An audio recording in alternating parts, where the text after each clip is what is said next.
అందరికీ నమస్కారం. Welcome to our channel. ఒక గంట క్రితం అంటే నేను ఈ వీడియో చేసే సమయానికి ఒక గంట క్రితం గ్రేట్ ఆంధ్ర వాళ్ళు ఒక చిన్న మెసేజ్ పెట్టారు ఎక్స్‌లో. అల్లు అర్జున్ రాజకీయ రంగ ప్రవేశానికి శ్రీకారం. ప్రశాంత్ కిషోర్‌తో సంప్రదింపులు. జాగ్రత్తగా అడుగులు. మామగారి వైపు నుంచి ప్రోత్సాహం, సహకారం. ఇది చాలా ఆసక్తికరమండి.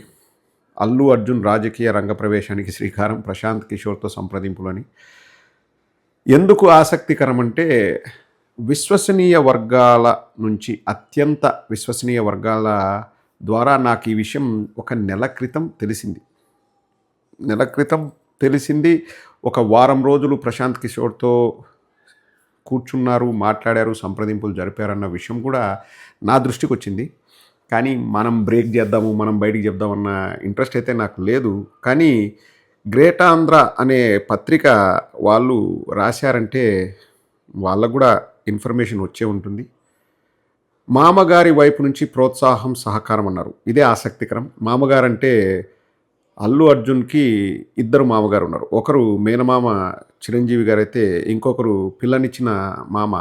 ఆయన నాకు తెలిసి గతంలో టీఆర్ఎస్ ఎమ్మెల్యేగా పనిచేశారు. ఇప్పుడు ఏ పార్టీలో ఉన్నారో నాకు పెద్ద ఐడియా లేదు. బట్ మామగారు అంటే నేను అనుకోవడం వాళ్ళ వైఫ్ వాళ్ళ ఫాదర్ అనే నేను అనుకుంటున్నాను. అండ్ ఇదేమీ తప్పు కాదు, బూతు కాదు. ఎవరైనా రాజకీయాల్లోకి రావచ్చు, ఎవరైనా ప్రజాస్వామ్యబద్ధంగా పోరాడొచ్చు, ప్రజలకు మంచి చేయాలని రాజకీయాల్లోకి రావచ్చు. కానీ ఏ బేసిస్ పైన అల్లు అర్జున్ రాజకీయ రంగ ప్రవేశం చేయాలనుకున్నాడు? ఆ అవసరం ఉందా? ఆ నెసెసిటీ ఉందా అన్నది ఆసక్తికరం. నాకు వేరే చాలా పెద్ద వ్యక్తి చెప్పినప్పుడు కూడా ఇదే డిస్కషన్ ఒక 10-15 నిమిషాలు మేము మాట్లాడుకున్నాం. రఫ్‌గా ఒక నెల రోజులు అయింటుంది. అడిగితే ఏమో స్పేస్ ఉందేమో, రావచ్చేమో అన్నట్లు వారు చెప్పారు నాతో. బట్ నేను అప్పుడు ఆలోచించినప్పుడు మనం చూస్తే అల్లు అర్జున్ ఒక పెద్ద హీరో. మరీ ముఖ్యంగా 'పుష్ప' తర్వాత నేషనల్ లెవెల్ హీరో అయ్యాడు. అండ్ 2,000 కోట్లు వసూలు చేసింది 'పుష్ప 2'. ఐకానిక్ స్టార్ అనే పేరు కూడా ఉంది.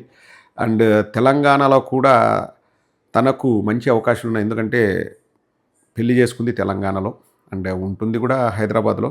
బట్ నాకు తెలిసి తెలంగాణ వాళ్ళు ఆంధ్ర వ్యక్తినే కన్సిడర్ చేస్తారు. అందులో ఎటువంటి అనుమానాలు లేవు. So I think if at all Allu Arjun వస్తే కాన్సన్ట్రేట్ చేసేది ఆంధ్రప్రదేశ్లో. సో ఇక్కడ అఫ్కోర్స్ ఇవన్నీ కూడా హైపోథెటికల్ అండి. జరగచ్చు, జరగకపోవచ్చు.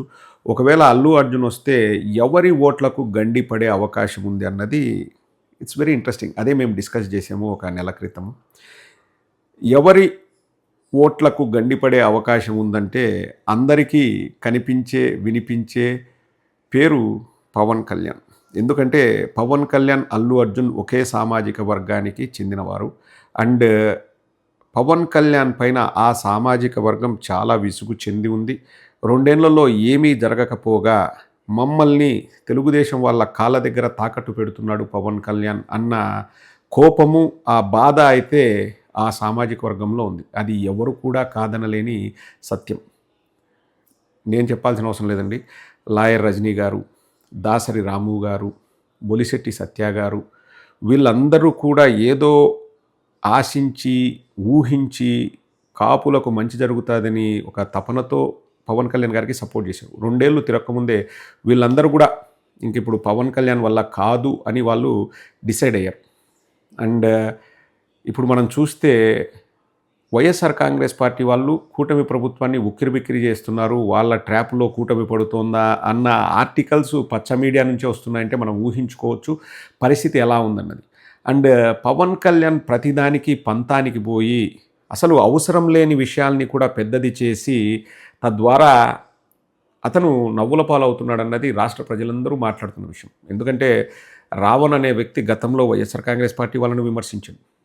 ఎవరిని విమర్శించలేదంటే అతి తక్కువ విమర్శ చేసింది తెలుగుదేశం అండ్ అదే లోకేషన్, చంద్రబాబుని. పవన్ కళ్యాణ్ విపరీతంగా విమర్శించాడు. కానీ వదిలేస్తే పోయేదానికి నేను వచ్చాను, నేను మాట్లాడతాను, ఇది freedom of speech is not freedom to abuse, అది ఇది అని చెప్పేసి ఇంకా నేనే డిక్లరేషన్లు చేసుకుంటాను, అది ఇది అని చెప్పేసి ఆగ మేఘాల మీద వచ్చి మాట్లాడాడు. ఇప్పుడు ఏం జరుగుతుందో రాష్ట్ర ప్రజలే గమనిస్తున్నారు. నేను పెద్దగా కామెంట్ చేయాల్సిన అవసరం లేనే లేదు. ఇప్పుడు ఆంధ్రప్రదేశ్‌లో ఏదైనా జరిగితే గతంలో ముఖ్యమంత్రిగా ఉన్న జగన్మోహన్ రెడ్డి గారి దగ్గరికి వాళ్ళ అన్నొస్తే దండం పెట్టాడు అని నానా యాగి చేశాడు. కోప్పడ్డాడు, ఆవేశపడ్డాడు. అదే తెలంగాణలో తను సభ పెడతా అంటే రేవంత్ రెడ్డి గారు అనుమతి కూడా ఇవ్వలేదు. కానీ రేవంత్ రెడ్డి గారిని ఒక్క మాట కూడా అనడు. ఒక్క మాట కూడా అనడు. ఇక్కడ రావణ్‌ని అరెస్ట్ చేశారు. అక్కడ ప్రొఫెసర్ నాగేశ్వర్ గారిని అరెస్ట్ చేయలేకపోయాడు. కానీ ఇంక దాన్ని కూడా కక్ష, పగ, ప్రతీకారం అని ఆలోచిస్తూ ఉంటాడు. సో, ఏ విధంగా చూసినా ఒకవేళ అల్లు అర్జున్ రాజకీయ రంగప్రవేశం చేస్తే తను తీసుకుపోయే ఓట్లు ఖచ్చితంగా వాళ్ళ సామాజిక వర్గానికి చెందిన ఓట్లు, పవన్ కళ్యాణ్ ఓట్లు. దానివల్ల పవన్ కళ్యాణ్‌కు నష్టము, కూటమికి నష్టం. ఖచ్చితంగా నష్టం జరగబోతుంది. వైఎస్ఆర్ కాంగ్రెస్ పార్టీ మేము ఇంకా దాని గురించి పెద్దగా ఆలోచించాల్సిన అవసరం లేదు. ఎందుకంటే ఈక్వేషన్స్ ఎలా ఉంటాయో మాకు తెలీదు. అండ్ మా ఓటు బ్యాంక్ మాకుంటుంది. మేము ప్రజలకు మంచి చేయడంలోనే మేము పనిచేస్తున్నాము. సో, మాకు ఏదైనా లాభ నష్టాలు ఉంటాయా అంటే ఇప్పుడే ఆలోచించాల్సిన అవసరం అయితే లేదు. బట్ గ్రేట్ ఆంధ్ర వాళ్ళు చెప్తున్నారు. నాకు ఇంతకుముందు వేరే వాళ్ళు కూడా చెప్పారు. So, we wish good luck to Allu Arjun. ఎవరైనా ప్రజాస్వామ్యంలో వచ్చి పోటీ చేయొచ్చు. అండ్ సినిమా వాళ్ళకైతే కొంచెం ఈజీగా ఉంటుంది. ఎందుకంటే వాళ్ళకి స్టార్డమ్ ఉంటుంది, ఫ్యాన్ బేస్ ఉంటుంది. వాళ్ళకు జనాల్ని అట్రాక్ట్ చేసే ఆ కెపాసిటీ ఉంటుంది. కానీ ఎక్కువ ఎవరిని అట్రాక్ట్ చేస్తారు అంటే ఖచ్చితంగా కాపు సామాజిక వర్గాన్నే అల్లు అర్జున్ అట్రాక్ట్ చేస్తారు. సో, పవన్ కళ్యాణ్, అంతకుముందు Chiranjeevi, so third time lucky కావచ్చు. కాపులకు వాళ్ళు ఏదైతే కోరుకుంటున్నారో అది అల్లు అర్జున్ ఇవ్వచ్చు. బట్ వెరీ వెరీ ఇంట్రెస్టింగ్ అండి, ఆసక్తికర పరిణామం. అండ్ మెగా ఫ్యామిలీ ఎలా స్పందిస్తుంది, ఒకవేళ పార్టీ పెడితే పవన్ కళ్యాణ్ ఎలా స్పందిస్తాడు అన్నదానికి కాలమే సమాధానం చెప్తుంది. But all we can say is, if at all Allu Arjun wants to enter the politics, we wish him good luck.